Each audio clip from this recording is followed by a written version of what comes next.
পাকস্থলী ক্যান্সার কি জিনিস এবং কাদের হয়, এটার সিমটম কি এবং এটা চিকিৎসা কি। সুপ্রিয় দর্শক, আমি ডাক্তার বিদ্যুৎ চন্দ্র দেবনাথ, সহযোগী অধ্যাপক হিসেবে কর্মরত আছি বাংলাদেশ মেডিকেল বিশ্ববিদ্যালয়ের সাবেক পিজি হাসপাতাল। আমি একজন general surgeon, advance laparoscopic and endocrine surgeon. আজকে আপনাদের সম্মুখে যে বিষয়টা নিয়ে কথা বলবো সেটি হচ্ছে পাকস্থলীর ক্যান্সার। নামটি শুনলে মানুষ আটকে ওঠে বা ভয়ের বিষয়, এই জন্যই আপনাদের সম্মুখে হাজির হয়েছি যে পাকস্থলী ক্যান্সার কি জিনিস এবং কাদের হয়, এটার সিমটম কি এবং এটার চিকিৎসা কি। পাকস্থলী ক্যান্সার হচ্ছে যে আমরা জানি যে আমরা খাওয়ার পরে যে খাবারটা গলদগ্রহণ করার পরে যে জায়গায় খাবারটা জমে থাকে, সেই জমা জায়গাটার নামই হচ্ছে পাকস্থলী। এই পাকস্থলীর ভিতরে যদি কোনো ক্যান্সার হয় তাহলে সেটাকে পাকস্থলী ক্যান্সার বলে। তাহলে এই পাকস্থলী ক্যান্সার কাদের হয়? পাকস্থলী ক্যান্সার সাধারণত 40-এর বেশি যাদের বয়স, পুরুষ বা মহিলা, তাদের হয়। কিন্তু পুরুষ বা মহিলার ক্ষেত্রে যদি আমরা ডিভাইডেশন করি তাহলে দেখা যাবে পুরুষের ক্ষেত্রেই বেশি হচ্ছে। এই পাকস্থলী ক্যান্সার আর কার কার হতে পারে? আমরা জানি যে পাকস্থলী ক্যান্সার হওয়ার জন্য কিছু প্রিডিসপোজিং ফ্যাক্টর থাকে। সেই প্রিডিসপোজিং ফ্যাক্টরগুলো কি কি?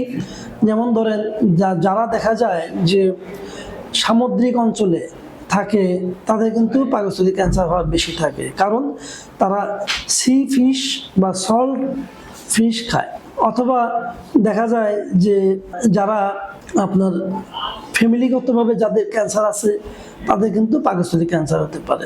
এ বাদে আমরা সাধারণত বলি বয়স 40-এর বেশি, কেউ যদি অবেস থাকে বা স্মোকিং করে, অ্যালকোহল খায়, যাদের ব্লাড গ্রুপ এ পজিটিভ, বা যারা হচ্ছে আগে পাকস্থলী কোনো অপারেশন করেছে, বা পাকস্থলীতে ছোট ছোট যদি কখনো এন্ডোস্কোপি করে যদি দেখা যায় যে ছোট ছোট টিউমার আছে, তাদের ক্ষেত্রে হওয়ার সম্ভাবনা থাকে।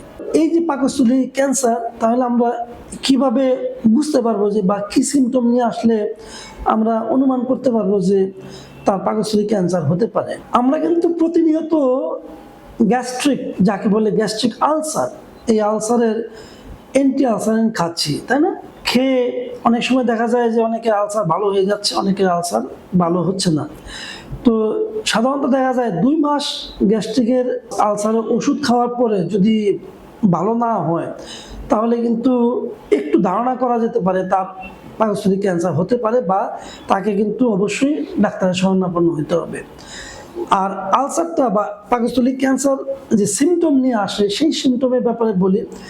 যদি পেশেন্টের দুর্বলতা লাগে, অল্প খাইলে পেট ভরে যায়, বা পেট ভরা ভরা লাগে, অথবা কখনো দেখা যায় যে তার বমি হলো, বমির সাথে রক্ত বমি হয়েছে, অথবা পায়খানা কালো হয়েছে, অথবা দেখা যায় যে পেটের ভিতরে একটা চাকা আছে, পেটের উপরের দিকে যদি কখনো চাকা থাকে, অথবা দেখা যায় যে কোনো কিছুই নেই, সিম্পলি পেশেন্ট দেখা যায় যে রক্ত পরীক্ষা করতে গেছে, তার রক্তের পরিমাণ কমে গেছে, তাহলে কিন্তু কিছুটা আইডিয়া করা যায় সেই ক্ষেত্রে তার পাকস্থলী ক্যান্সার হতে পারে। আর কি হতে পারে? খাওয়ার পরই ডিসপেপসিয়া, অর্থাৎ খাওয়ার পরেই তার কিন্তু অস্বস্তি বোধ হয়। কখনো দেখা যায় যে শরীরে ওজন কমে যাচ্ছে, খাচ্ছে রোগী কিন্তু ওজন কমে যাচ্ছে, তার ভমিটিং হচ্ছে বা বমি বমি ভাব লাগতেছে। এই যে এতগুলো সমস্যা, এগুলো সবগুলোই কিন্তু পাকস্থলী ক্যান্সার হতে পারে। পাকস্থলী ক্যান্সার যদি হয় তাহলে সাধারণত কিভাবে ডিটেক্ট করে থাকি, বা সাধারণত কি উপায়ে আমরা রোগ নির্ণয় করে থাকি?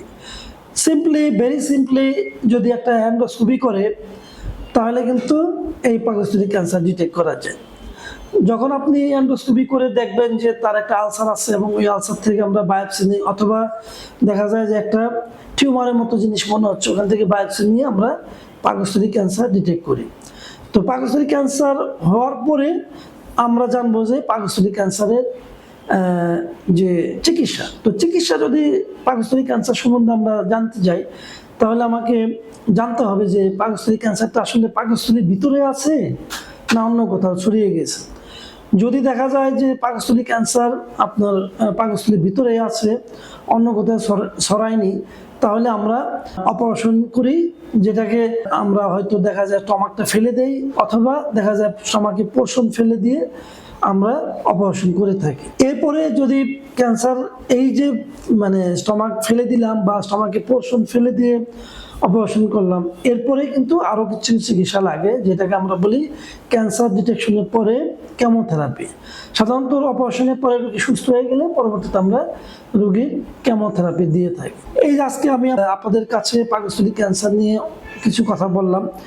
যদি আপনাদের কখনো মনে হয় যে আরও কিছু জানার দরকার আছে, বা কখনো বোধ করেন এই জাতীয় সমস্যা আছে, তাহলে ভিডিও ডেসক্রিপশনে যে নাম্বার দেওয়া আছে অথবা যে ঠিকানা দেওয়া আছে, ওই ঠিকানা মোতাবেক আপনারা যোগাযোগ করলে আরও ডিটেলস জানতে পারবেন, অথবা যদি কখনো মনে করেন আমার কাছেও আপনারা আসতে পারেন। তো ভালো থাকবেন আপনারা এই ক্যান্সার থেকে মুক্ত থাকেন সেই প্রত্যাশা করে আজকে আমি আমার এই সংক্ষিপ্ত পাকস্থলী ক্যান্সার সম্বন্ধে সংক্ষিপ্ত কথা আপনাদের সামনে শেষ করছি। ধন্যবাদ।